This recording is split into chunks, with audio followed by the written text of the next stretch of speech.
Hey YouTube fam, it's your girl Leah back again with another video. In today's video, as you can see from the title, I'm going to be going through my fragrance wants of 2025. These are the scents that I heavily want to try and will probably own at least a few of them. Maybe not all of them, but a few of them in my acquisitions of 2025. Now, I did a 2024 perfume collection video on this channel a few weeks ago, and I got a lot of new subscribers from that. So thank you. I'm always scared when I get a lot of new subscribers from content I don't traditionally make, but I said I can make some more fragrance content now. If y'all gonna come and enjoy, I can go ahead and make. So let me know down below in the comment section if this is the type of content that you like and you want to see more of. I'm assuming at least the almost 100 of you guys who have joined since then do want to see this content, so I'm going to continue making it. So before I get into the fragrances that I want to buy in 2025, I want to start with just the top 5 from that fragrance collection video. I'm not going to go through all of them, but I'm going to go through my top 5 because I think it's important for you guys to understand who I am as a fragrance girly, what scents I love. Not a heavy vanillas girl. I know. Vanilla is always in a lot of scents that I love, but it cannot be the star player. It cannot be the main focus. It cannot be titled a vanilla scent, or else my head is going to explode. It's too much for me. Just like for some people, florals is too much for them. Like, it gives them headaches. I think vanilla is that for me. It paralyzes me. It's like, I don't want to smell overly sweet either. That's another thing about me. I don't want to be like, am I candy? Am I the candy? That's not what I want at all. So I'm going to go through my top 5. Let's start with number 5. Again, this should be no surprise to you if you watched my perfume collection video. It is La Belle Intense by Jean Paul Gaultier. This is unique for me. This is not like anything else in my collection. I love this because it smells, I told you guys, it smells sexy to me, but I heavily pick up the pear in this scent. I don't have any other scents where I pick up the pear that strongly. I didn't know I was a pear girl. I didn't know I could be a pear girl. This is a good date night. This is a good after 5 o'clock. This is a good, I don't know what we're going to get into afterwards. Don't put this up. Use carefully, okay? Beware, buyer beware. This is going to be a head turner. This is going to be a knockout. This is, the bottle is sexy and the fragrance inside matches the sexiness of it. My number 4 scent is surprisingly a replica scent. I love Beach Walk by Replica. This scent, what I think I'm pulling from it, and when I kind of study the notes a little bit more, I think I'm pulling a lot of the bergamot, and that's what's making me love it. If you look at some of my other scents, bergamot's the star player in them, and I think that holds true. It does have ylang ylang in it. It does have some other scents in it, but I think I'm pulling a lot of that bergamot. It's a scent that really exudes what it's titled. It smells like a walk on the beach, and it is truly a walk on the beach. It does not have long intensity, and it does not have long longevity. It doesn't have strong intensities, meaning others can smell you heavily, and it doesn't have a longevity because it is a toilette over a perfume. But for some reason, I just love this scent. My number 3 scent is Baccarat Rouge 540. This is by Maison Francis Curtin. This is the elixir version of it. Am I basic? Call me basic. Call me basic because I love this. I will be that basic girl. This is spicy to me. This and this are both date nights, but 2 different dates. I always describe this as like you're biting into a big red, like, chewing gum. Like, it just explodes with how spicy it smells in a good way. Now we know what number 2 is. It's the Lina Exclusive, girly, feminine. And when I look at the notes, bergamot is in here, and I'm like, strange. I didn't pick my top 5 off the notes in it, but I realized it has some similar notes, and that's probably what I'm enjoying. Bergamot is in here. Turkish Rose is in here.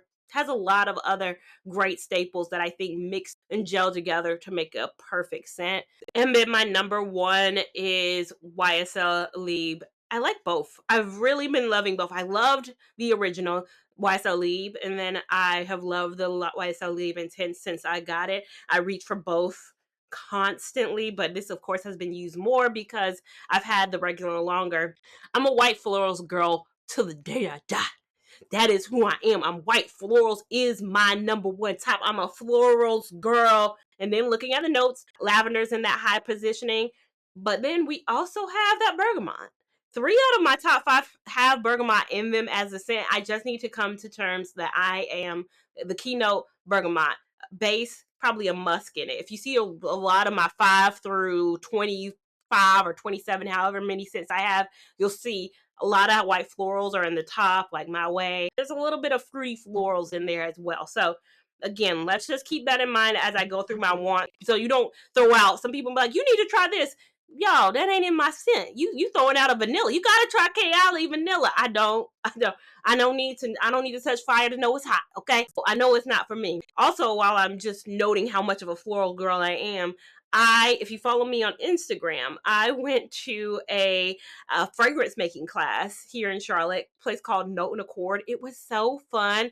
You make your own fragrance. I'll insert kind of the reel beside me while I'm talking, but you make your own fragrance, and you know it's a floral. And the woman Nina who runs the shop, she was like, I mean, I made it, and she was like, this is ravishing, this is amazing. And I was like, bravo me. When I smell this, honey, it's a fruity floral. My notes in it, you get to write down your notes to see how much it is. It is leather and cashmere, which is not a note that I particularly thought of, but when I smelled it, I was like, hmm. Blood orange. So of course gotta have that fruity in there. Floral lychee. I've been loving lychee. If you follow my perfume, I do have sparkling lychee. I have another scent up here who has heavy lychee notes. I think I'm attracted to the lychee note. And then sweet pea musk. So 2 florals, kind of, 1 fruity, and then leather and cashmere. I don't know why you would put that. Maybe the woodsy or the amber. Maybe the amber accord.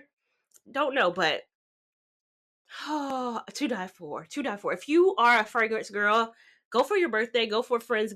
Don't make any excuse. Go to do a fragrance event in your city. I know your city probably has one. Our city has 2. I went to Note and Accord. We got like another one here in Charlotte too. Fun experience. So without further ado, let's get into what I am thinking about in this year. And I want all of these. I'm not going to buy and buy. That's my goal too in 2025. We're not doing blind buy. I'm going to have to take my booty to the store and smell these because some of these is expensive. Okay. First up, we have Perfumes and Marley Valleja.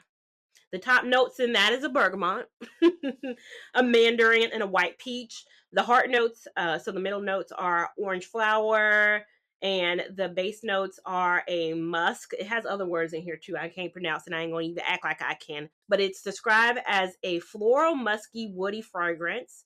You guys, we do have a Perfumes and Marley in the top. You guys know Oriana was too overly fruity for me. You guys know if you watch my perfume collection video, Oriana it's too it exudes a lot. Which if you love it, exude. If you want to smell, you want to project, that's gonna be your girl. I was debating when I bought Oriana between those two, but I just kept hearing so much about Oriana. That's again why it's important to follow fragrance girls who match your vibe, who match your energy, because you can be led astray. Goal of 2025. Understand that some people's things aren't the same things as yours. Some people don't like projection. Some people don't like longevity. I like both, but I don't like to over project. There's a middle ground in there. Valleja, I'm just really excited to potentially try, but I do need to go in the store and spray that first to make sure that's something I want to try. So next is Labo Santal 33. I didn't originally have this as a star player for me or a key player for me until my coworker. My coworker said her daughter went to New York. She went to the store, smelled it, spoke highly of it, wanted it for Christmas. My coworker bought it for her daughter for Christmas. For my coworker to say she loved it, she's not the type to say she loves scent. She's not a scent girl. She's not a fragrance girl. She was like, I smelled it and I was taken in. I was taken in. Now, what excites me about smelling this is the leather. The leather, no, I have not smelled it yet, but the leather is something I don't have. But the fact that I did this a month ago and I put leather in the fragrance I made myself, I was like, okay. I saw and I know the discourse on social media, either people hate it or they love it. It's a strong yes or no. I just want to know, sometimes I could be a no. I can smell this and be like, it's a strong no for me. And I can smell this and I can be like, this is everything I wanted and more.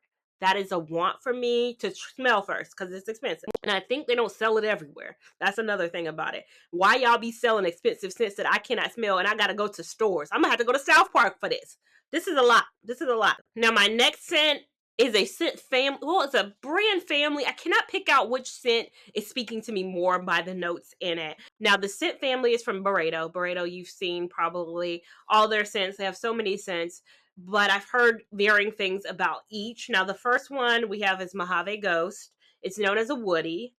It has, the sandalwood in it, the cedarwood in it, the musk, woody scent. I wanna explore gypsy water, also known as a woody scent. Bergamot, though, is the top notes. That's why I'm like, ooh, is gypsy water that girl for me? Jupiter berries, lemon, and pepper. Heart notes is incense, pine needle, and then the base notes we have amber, sandalwood, and vanilla. Which a base note of vanilla, if you hear a base note of vanilla, I'm good with the base note of vanilla. Like, again, can't be overpowering, but a lot of scents have base notes of vanilla. I probably think YSL, at least one of my top 5, have a base note of vanilla. I do like a base note of a musk, though, sometimes a bit more.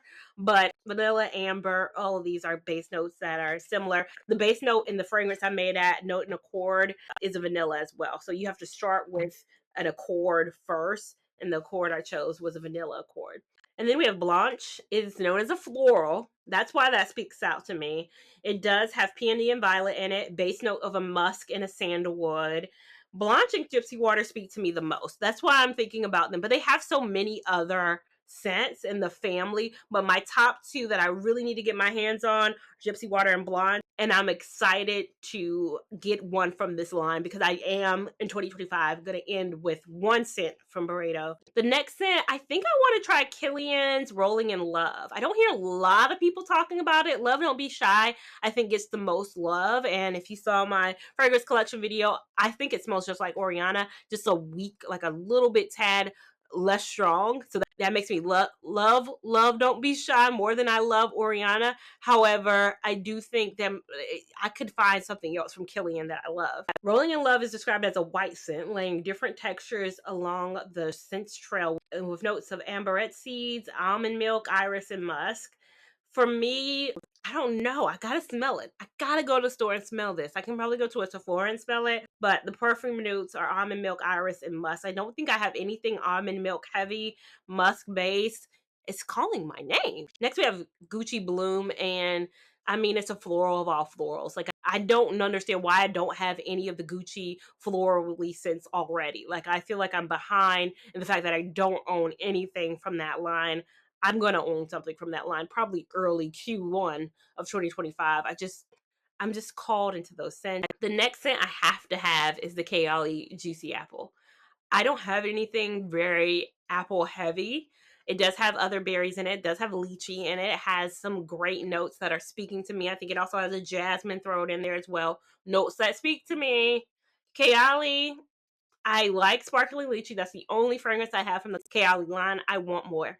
I want more. And then last but not least, Miss Dior and du Perfume. It's a florals, warm florals, has lily of the valley, soft musk. It's a warm floral scent. I don't know why, again, I don't already own this. Warm florals is up there just as much as white florals. White florals and warm florals, to me, a lot of their scents blend together. I don't know why, me being a florals girl, I don't already own Miss Dior, baby. Gotta get that. Gotta put that on the list for 2025. But overall, that's been my list of wants.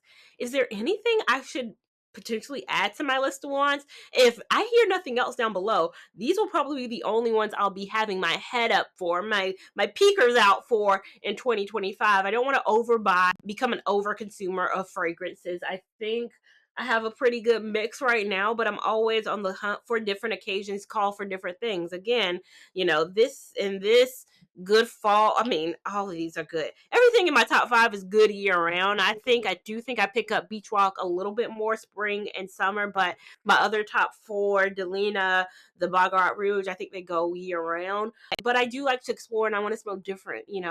My signature scent, if you want to know what Lia smells like, she's always probably going to smell like a white florals, but I want to turn heads. I want to surprise people. I want to surprise myself. in 2025. So let me know down below, what's on your wish list for 2025? What should be on my wish list? Don't give me too many options. What should be on my wish list for 2025? And let me know your thoughts on everything and anything fragrances as well. Make sure you give this video a big thumbs up. If you enjoyed it, give it a big thumbs up. Even if you didn't, we want all the love and support over here on this channel, as well as we want you to subscribe so don't miss a thing we do over here on this channel. Make sure you're following me on Instagram at LiaLavon89 to keep up with my shenanigans in real time. TikTok at Lia Lavon, which is a few more shenanigans and a bit more real time. And I'll see you in my next video. Thank you so much for watching. Bye.